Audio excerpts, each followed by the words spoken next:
সরকারি তিতুমির কলেজকে বিশ্ববিদ্যালয়ে রূপান্তরের দাবিতে আমরণ অনশনে বসেছেন কলেজটির কয়েক শিক্ষার্থী। ৫ দিন ধরে চলা এ কর্মসূচিতে কেউ জ্ঞান হারিয়েছেন, কেউ হাসপাতালে ভর্তি হয়েছেন।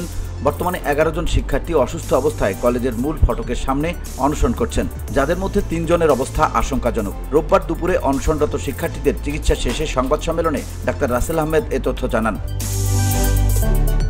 আশঙ্কাজনক শিক্ষার্থীরা হলেন রাশেদ, রায়হান ও রানা। ডাক্তার রাসেল আহমেদ বলেন, তীব্র শীত ও দীর্ঘ অনশনের ফলে তাদের শারীরিক অবস্থা ক্রমশ অবনতির দিকে যাচ্ছে। এই অবস্থা চলতে থাকলে অবস্থা বেগতিক হবে। দীর্ঘ সময় পানি পান না করার ফলে অনেকের প্রস্রাব হচ্ছে না, যার ফলে কিডনি ও লিভার বিকল হওয়ার সম্ভাবনা রয়েছে।